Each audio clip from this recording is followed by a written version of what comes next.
સરકારની જે યોજના ચાલે છે મૂર્ખ બનાવો યોજના એ અંતર્ગત એક નકલી ભરતી કૌભાંડ અમારી સામે આવ્યું છે। જાહેરાત બહાર પાડી દેવામાં આવી, ઉમેદવારોએ ઉમેદવારી નોંધાવી દીધી, પ્રિલિમિનરી પરીક્ષા લેવાઈ ગઈ, ડોક્યુમેન્ટ વેરિફિકેશન થઈ ગયા અને જ્યારે નિમણૂક પત્ર દેવાની વાત આવી ત્યારે એવું કહેવામાં આવ્યું કે આ ભરતીની તો મંજૂરી જ લેવામાં નથી આવી। એટલે જેટકોએ આમાં ઈપીડી જે કહેવાય એટલે કે ગુજરાત સરકારનું ઉર્જા અને પેટ્રો વિભાગ જેમાં ગુજરાત સરકારની મંજૂરી લેવી પડે એમાં કોઈ જ પ્રકારની મંજૂરી એ લેવામાં નહોતી આવી। એટલે જાણી જોઈને અધિકારીઓએ ઉમેદવારોને કોર્ટમાં મોકલા અને પછી કોર્ટના માધ્યમથી એવું કહેવામાં આવ્યું કે ભાઈ કોર્ટે ભરતી રદ કરી છે।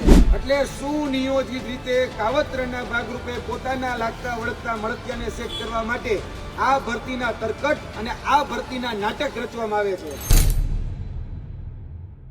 યુવાનો સાથે એના ભવિષ્ય સાથે એ ચેડા કરવામાં આવી રહ્યા છે।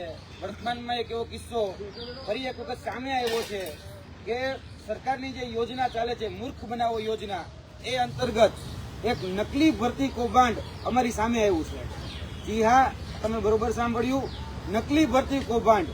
કેમ કે આ જે ભરતી છે એ ભરતીની કોઈ મંજૂરી જ લેવામાં નહોતી આવી અને જેમાં જાહેરાત બહાર પાડી દેવામાં આવી, ઉમેદવારોએ ઉમેદવારી નોંધાવી દીધી, પ્રિલિમિનરી પરીક્ષા લેવાઈ ગઈ, મુખ્ય પરીક્ષા લેવાઈ ગઈ અને ત્યારબાદ ડોક્યુમેન્ટ વેરિફિકેશન થઈ ગયા જે ઉમેદવારોના મેરિટ યાદીમાં નામ આવ્યા એના, ત્યારબાદ એ લોકોના મેડિકલ વેરિફિકેશન એ પણ કરી નાખવામાં આવ્યું।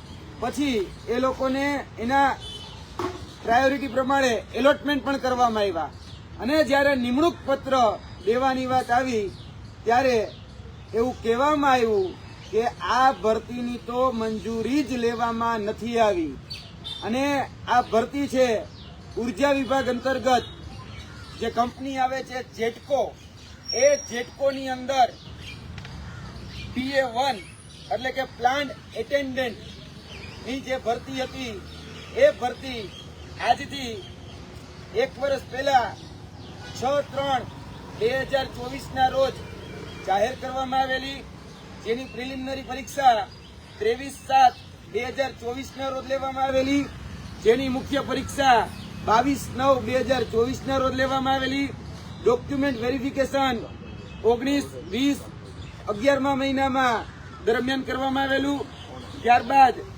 જે મેડિકલ વેરિફિકેશન છે એ 10/12/2024 ના રોજ કરવામાં આવેલું અને જે સર્કલ ચોઇસ ફિલિંગ જેને કહેવાય એ સર્કલની પણ ચોઇસ ફિલિંગ એ 25/1/2025 ના રોજ આ એની ટાઈમલાઈન છે। આ ટાઈમલાઈન પ્રમાણે આખી ભરતીની સંપૂર્ણ પ્રક્રિયા A to Z સંપૂર્ણ પ્રક્રિયા પૂરી કરી નાખી અને જ્યારે વિભાગને આના નિમણૂક પત્ર દેવા માટે વાત કરવામાં આવી ત્યારે વિભાગે એવું કીધું કે ભાઈ અમારી પાસે તો મંજૂરી જ નથી, અમારી પેલા પૂર્વ મંજૂરી લેવી પડે। એટલે જેટકોએ આમાં ઈપીડી જે કહેવાય એટલે કે ગુજરાત સરકારનું ઉર્જા અને પેટ્રો વિભાગ જેમાં ગુજરાત સરકારની મંજૂરી લેવી પડે એમાં કોઈ જ પ્રકારની મંજૂરી એ લેવામાં નહોતી આવી।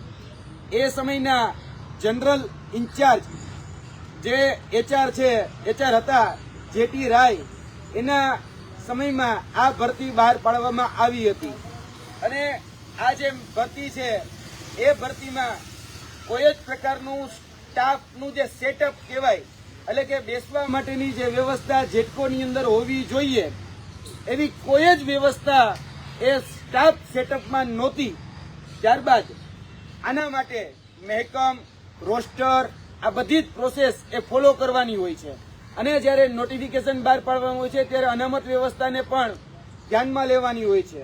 બંધારણીય અને કાયદાકીય રીતે જે અનામત મળેલી છે આમાં અનામત વ્યવસ્થાનું પણ વાયોલેશન થયેલું છે, નથી મહેકમ મંજૂર કરેલું, નથી રોસ્ટર મંજૂર કરેલું કે નથી સ્ટાફ સેટઅપ જે બેસવા માટેની વ્યવસ્થા, કારણ કે આ લોકોની ભરતી કરી લે તો કઈ જગ્યાએ બેસાડત એની કોઈ જ વ્યવસ્થા નહોતી।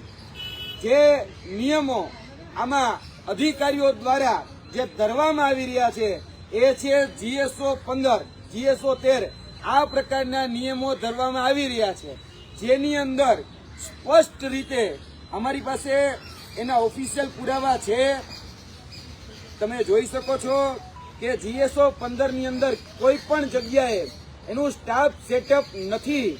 એની જગ્યાએ જે PO1 જેને પ્લાન ઓપરેટર કહેવાય એ પ્લાન ઓપરેટરનું સ્ટાફ સેટઅપ છે.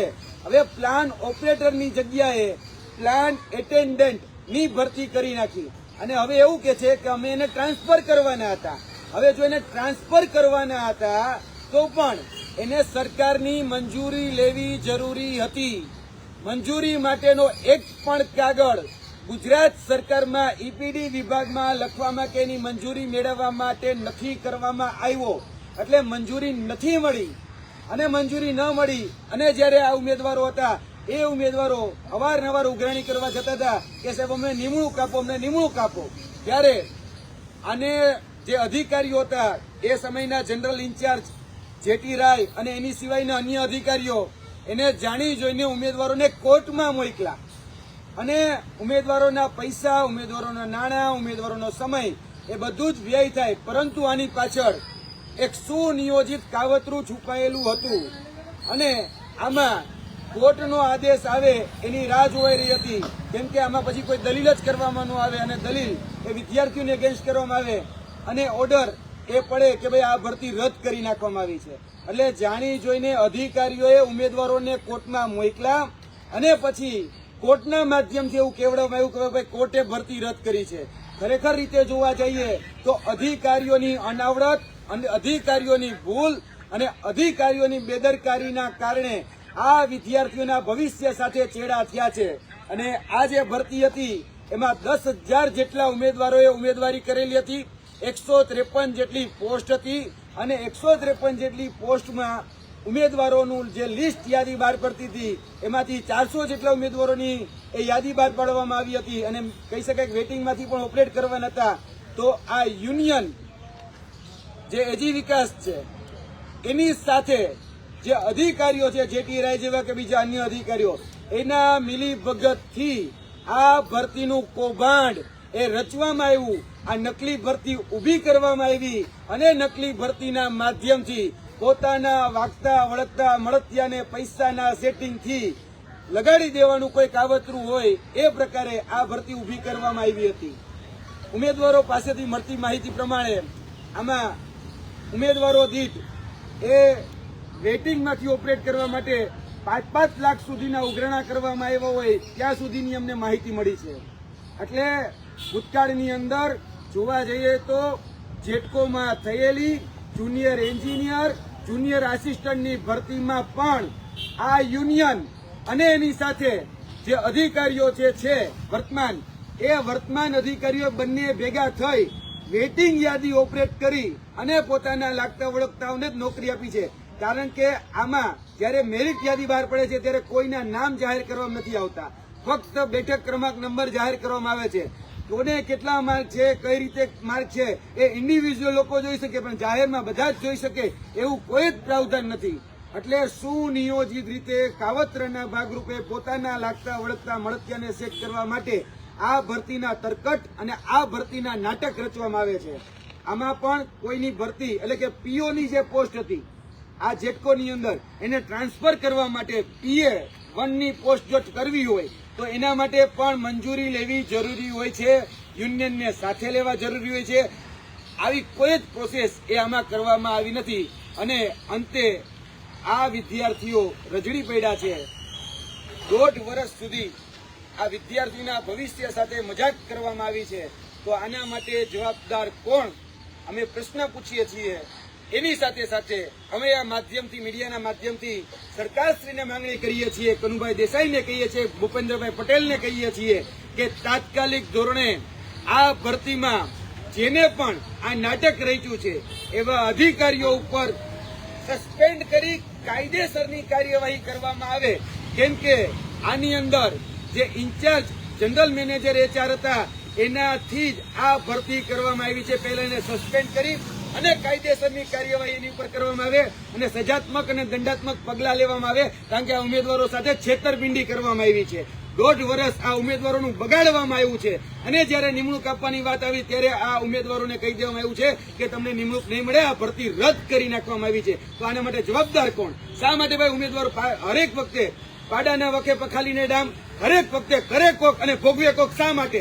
આ અધિકારીઓની ભૂલ હતી, અધિકારીઓની અનાવડત હતી અને આ ઉમેદવારો ભોગવી રહ્યા છે. ક્યાં સુધી ઉમેદવારો ભોગવશે? આ ઉમેદવારોનો કોઈ વાંક નહોતો. ઉમેદવારોએ જયારે ભરતી બહાર પડી ત્યારે ફોર્મ ભર્યા હતા, ઉમેદવારોએ ઉમેદવારી નોંધાવી હતી, જે ક્રાઇટેરિયા તે ક્રાઇટેરિયા પ્રમાણે ભરતીઓ પાસ કરી હતી, પ્રિલિમ આપી હતી, મુખ્ય પરીક્ષા આપી હતી અને ત્યારબાદ મેરિટ યાદીમાં પસંદ થયા હતા. આ અધિકારીઓ મંજૂરી નથી લીધી. એ અધિકારીઓની મંજૂરી ન લેવાને કારણે આ ઉમેદવારો સાથે અન્યાય થયો છે. અમે સરકારશ્રીને અપીલ કરીએ છીએ કે આની જગ્યા એટલે કે પ્લાન્ટ એટેન્ડન્ટની જગ્યા એ જીસેકમાં આવે છે. જીસેક ની અંદર મહેકમ છે, જેને આપણે એનર્જી ટ્રાન્સમિશન કહીએ, એની અંદર મહેકમ છે. જો એની અંદર મહેકમ હોય તો એમાં વિદ્યાર્થીઓને ટ્રાન્સફર કરો અથવા તો આ જે વિદ્યાર્થીઓ છે એના માટે તાત્કાલિક આ પોસ્ટનું નિર્માણ કરી અને વિદ્યાર્થીઓ નિમણૂક આપવામાં આવે એવી અમારી માંગણી છે.